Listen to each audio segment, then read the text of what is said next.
इस स्टॉक में हमने पहले भी 2 बार अच्छा पैसा बनाया था और तीसरी बार हमें मौका मिल रहा है, तो आज मैंने यहाँ पे एक एंट्री ले ली है। अब इस स्टॉक की कहानी आप अच्छे से समझना, फंडामेंटल नहीं शेयर करूंगा, सिर्फ टेक्निकल्स बताऊंगा। स्टॉक का नाम आपको लास्ट में पता चल जाएगा।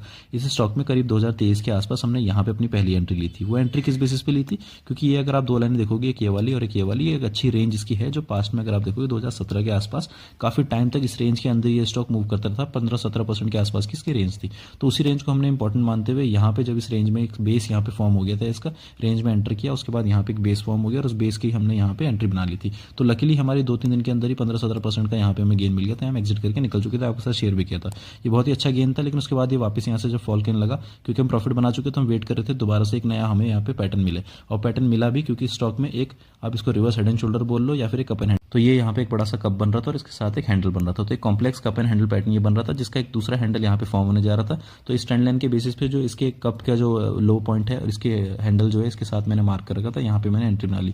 बट वो फेल कर गया, क्योंकि ओवरऑल मार्केट जब सपोर्ट में नहीं होता है तो पैटर्न टेम्पररी तौर पे फेल कर जाते हैं। बट इवेंचुअली अगर आपका पूरा एनालिसिस ठीक है, सेटअप ठीक है, तो वो वर्क करेगा ही करेगा। तो यहाँ पे इसका जो ये वाला हैंडल था ये ज़्यादा लंबा बन गया, लेकिन ये पुराना जो इसका कप था फाइनली उस कप के लो को नहीं ब्रेक किया, इसलिए हायर साइड पे रहा। तो इसको हम अभी भी कप एंड हैंडल का ही पैटर्न जो है वो मानते हैं। तो यहाँ से हमारा जो हैंडल पूरा फॉर्म हुआ और यहाँ पे फाइनली इसने ब्रेकआउट दिया। मेरी यही एंट्री इसमें बनी रही, ये वाली तो मैंने बुक कर ली थी। ये वाली एंट्री का मुझे फाइनली इसका जो मैक्सिमम डेप्थ यहाँ टारगेट मार्क करता था, वहाँ पे हमें एग्जिट मिल गया और वो करीब 50-60% के आसपास का हमारा रिटर्न था, जो कि करीब 6 महीने हमें लग गए थे, 50% के 60% के आसपास।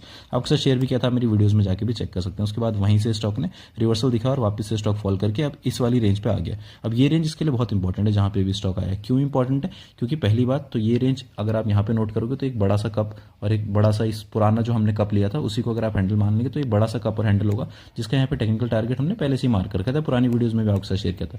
तो ये करीब 70% की दूरी पे है और यहाँ से अभी जो करंट प्राइस पे ये इसके बिल्कुल सपोर्ट पे ही है। यानी कि इस बड़े वाले कप का भी यहाँ पे ब्रेकआउट है और वहाँ से ब्रेकआउट के बाद वापस रिट्रेस करके अब ये इस कप एंड हैंडल का जो इंपॉर्टेंट लाइन होती है उस लाइन के, ये वाली लाइन जो आप है बड़ा वाले कप एंड हैंडल की, उसके यहाँ पे रेजिस्टेंस पे सपोर्ट ले रहा है। अब इस रेजिस्टेंस पे सपोर्ट लेता हुआ यहाँ पे हमें स्टॉक मिल गया, यहाँ मैंने इसको बाय कर लिया।